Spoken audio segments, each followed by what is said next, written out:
Hello, hello everyone. In today's class, we are going to start with the very first chapter of Rain and Martin. This is High School English Grammar and Composition book, and this is very first lecture. In this lecture, we are going to explore the very first concept that arises when we talk about English language and grammar. So, I will make this discussion bilingual because it will help most of the students out there, because grammar is little kind of concepts sometimes as well, and we need to understand this thing in detail, and we must have a thorough understanding. That's why I am trying to make it more easier for the students. uh, the first thing we need to look at is what is a sentence, right? This is the basic concept that we need to understand very easily, and we must be able to identify in any written or any spoken languages or skills. When we speak or write, we use words. We generally use words in groups. जब जब भी हम words use करते हैं, जब भी हम sentences बोलते हैं, at the time we are making or we are joining words together, right? तो जब भी words को हम join करते हैं और वो complete meaning हमें दे, उसको हमने कहना है sentence. Sentence is the group of words that gives complete meaning and complete sense, right जैसे कि यहाँ पे एक सेंटेंस आपके सामने है, little Jack Horner sat in a corner, right? ये किसके बारे में क्या बोल रहा है? What is this sentence talking about? The sentence is giving us information कि एक लिटिल जैक हॉर्नर है जो कि कोने में बैठा है, right? Little Jack Horner sat in a corner, यानी उस बंदे के हवाले से हमें एक नॉलेज दे रहा है, एक इन्फॉर्मेशन दे रहा है, और ये चीज़ एक सुनने वाले या पढ़ने वाले बंदे को समझ आ रही है कि जो लिटिल जैक हॉर्नर है वो एक कोने में बैठा हुआ है, right? A group of words like this which makes complete sense is called a sentence, right? जब भी हम वर्ड्स को ज्वाइन करते हैं, वर्ड्स को मिलाते हैं और उस नतीजे में जो कंप्लीट सेंस हमें देगा, तो इट मीन्स वो एक सेंटेंस है.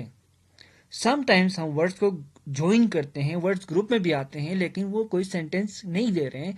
जैसे फॉर एग्जांपल इफ आई से like laptop computer teacher students working, मतलब ये सेंस तो है, कोई बातें हो रही हैं, लेकिन जो वर्ड्स हैं उनको एक सीक्वेंस पे हमने नहीं बनाया है, उनको एक सीक्वेंस नहीं दी है, जिसके नतीजे में वो कंप्लीट सेंस नहीं दे रहे हैं. There is a distortion in the meaning, right? Meaning में जो है ना डिस्टोर्शन है, जिसकी वजह से हमें कोई सेंस फील नहीं हो रहा है, उससे कोई कंप्लीट या वाजा मीनिंग नहीं आ रही है, जिसकी वजह से वो सेंटेंस नहीं है. जबकि ये sentence little Jack Horner sat in a corner means ये एक बंदे के बारे में इंफॉर्मेशन दे रहा है कि जो लिटिल जैक हॉर्नर है ही sat in a corner, right? तो ये मेरे ख्याल से आप लोगों को समझ आ गई है. हम आगे जाके देखते हैं सेंटेंस के हवाले से कुछ और भी चीज़ें हैं. Like when moving forward we must see these things. अब आगे बढ़ के हमें देखना होगा कि काइंड्स ऑफ सेंटेंसेस. अब ये बहुत इंपॉर्टेंट चीज़ है. हमने देखा कि सेंटेंस क्या चीज़ है, हमने ये पढ़ा कि सेंटेंस एक कंप्लीट सेंस दे रहा है और ग्रुप ऑफ वर्ड्स होते हैं सेंटेंसेस. अब हम बात करेंगे काइंड्स ऑफ सेंटेंस किसकी. We will be talking about kinds of sentences. देखें, सेंटेंसेस के जब हम काइंड्स या टाइप्स के पीछे जाते हैं, काफ़ी और भी कॉम्प्लिकेटेड चीज़ें हैं, वो हमारे इस डिस्कशन में नहीं होंगे.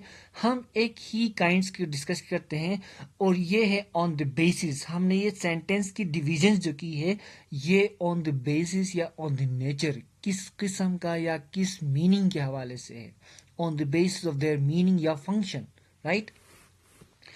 अब sentences are of four kind. अब सेंटेंसेस कितने काइंड के हैं? फोर काइंड्स के हैं. दोज विच मेक स्टेटमेंट्स और assertions, right? Humpty Dumpty sat on a wall. अब इस सेंटेंस को हम एक्सप्लोर करेंगे. अब देखें, जब फॉर एग्जाम्पल एक बंदा आके आपके पास, आपके सामने आके आपको कह रहा है कि हमटी Dumpty sat on a wall, तो वो क्या शो कर रहा है? वो क्या बताने की कोशिश कर रहा है, वो कैसा आपको नॉलेज दे रहा है, वो सिंपली आपको एक एजर्शन दे रहा है, आपको एक स्टेटमेंट दे रहा है, आपको नॉलेज दे रहा है। ऐसे सेंटेंसेस जिसमें हम सिर्फ कोई बात कहते हैं या कोई स्टेटमेंट देते हैं या कोई इजहार करते हैं किसी चीज़ का, उसको हम कहते हैं हमटी Dumpty sat on the wall. उसको हम कहते हैं क्या? डेक्लेरेटिव और एजर्टिव सेंटेंसेस, राइट? जो सेंटेंस अ सेंटेंस देखें यहां पे, a sentence that makes a statement और एजर्शन इज कॉल्ड डेक्लेरेटिव और एजर्टिव। कोई चीज अनाउंस करते हैं हम यहां पे, जस्ट हम बता देते हैं, किसी चीज की इंफॉर्मेशन देते हैं, राइट? जैसे कि हमने यहां पे कहा Humpty Dumpty sat on a wall. ऊपर वाले सेंटेंस में हमने यहां पे कहा little Jack Horner sat in a corner. हमने कोई नई बात नहीं की। If you talk about myself, अगर मैं अपने बारे में बताऊं, I am a teacher, this is your declarative sentence. और एजर्टिव सेंटेंस, मैं एक्नॉलेज दे रहा हूं, राइट?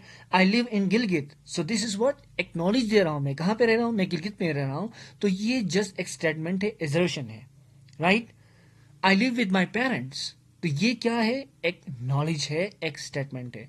इस तरह के सेंटेंसेस को हम कहेंगे डेक्लेरेटिव और assertive sentences. Now coming towards the next type, जो कि हमारे पास है 2 में, यहां पे देखें, those which ask questions is where do you live. आप देखें ये तो बहुत सिंपल है। कुछ सेंटेंसेस ऐसे होते हैं जो सवाल पूछने के लिए इस्तेमाल करते हैं। जैसे कोई आपको बताए कि can you introduce your self, question है। व्हाट इज योर नेम, आपका नाम क्या है। वेयर डू यू लिव, आप कहाँ रहते हैं।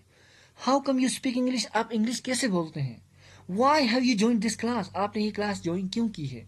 Y do you want to speak English, आप इंग्लिश सीखना क्यों चाह रहे हैं या आप इंग्लिश बोलना क्यों चाह रहे हैं। तो जो भी सवालात पूछने के लिए हम सेंटेंसेस यूज करेंगे वो हमारे पास होंगे interrogative sentences. A sentence that ask a question is called an interrogative sentences, या इनको क्वेश्चन सेंटेंसेस भी कहते हैं इंग्लिश में, कॉमन जबान में, राइट? जी, आगे बढ़ के हम अगर देखें तो थर्ड जो टाइप है, समटाइम्स हम क्या करते हैं, कमांड यूज करते हैं, हम रिक्वेस्ट यूज कर सकते हैं, हम एंटिटीज यूज कर सकते हैं। जैसे कि हम कोई दुआया जुमले यूज कर सकते हैं, कोई अफसोस यूज कर सकते हैं, या इस तरह की चीजें जो हैं हम यूज कर सकते हैं। उनको हम क्या कहेंगे? उनको हम कहेंगे imperative sentences, right? A sentence that expresses a strong command or entity is called an imperative sentence. जब किसी सेंटेंस में हम जो है ना एक कमांड या कोई एंटिटी यूज करते हैं, कोई विश यूज करते हैं, कोई रिक्वेस्ट यूज करते हैं, कोई कमांड यूज करते हैं, तो उसको हम कहते हैं इंपेरेटिव सेंटेंस, राइट? अब कुछ एग्जांपल्स यहाँ पे हैं हमारे सामने। Be quiet, now this is kind of order, right? खामोश रहो। अगर टीचर स्टूडेंट से बोले या कोई पेरेंट अपने बच्चों से बोले बी क्वाइट, या हम ये कह सकते हैं please be quite, request. Have mercy upon us, right? The prices of the oil, you know, fuels have been increased, so please have mercy on us, right? हम रिक्वेस्ट कर रहे हैं, कमांड कर रहे हैं, दुआएं करते हैं, मे गॉड ब्लेस यू, आप कोई दुआ रहे हैं, ये एक क्या है? इंपेरेटिव सेंटेंस है।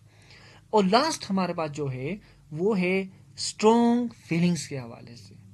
जब आप किसी सेंटेंस में अपने इमोशंस के बारे में बताते हैं, या आपके सेंटेंस इमोशन शो करते हैं, या आपके सेंटेंस जो है ना फीलिंग शो करते हैं, तो उनको हम कहते हैं exclamatory sentences.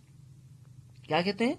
A sentence that expresses strong feeling is called an exclamatory sentence, right? Just how cold the night is, कितनी सर्दी है आज, वो आपके एक जो है ना इमोशन है उसको शो कर रहा है। व्हाट अ शेम, आपकी फीलिंग को शो कर रहा है। व्हाट अ स्वीट चाइल्ड, कैसा प्यारा सा बेबी है, राइट? हाउ स्वीट हम कहते हैं। What a great shot by the player, what a great goal.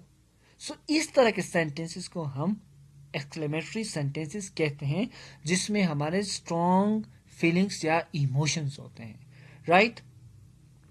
So I hope you have understood something new here, and next video में हम अपने लेक्चर 2 की तरफ जाएंगे। तब तक हमारे साथ रहिए, और कुछ एक्सरसाइज मैं आपको यहाँ पे शो कर रहा हूँ, वो आपने कंप्लीट करने हैं।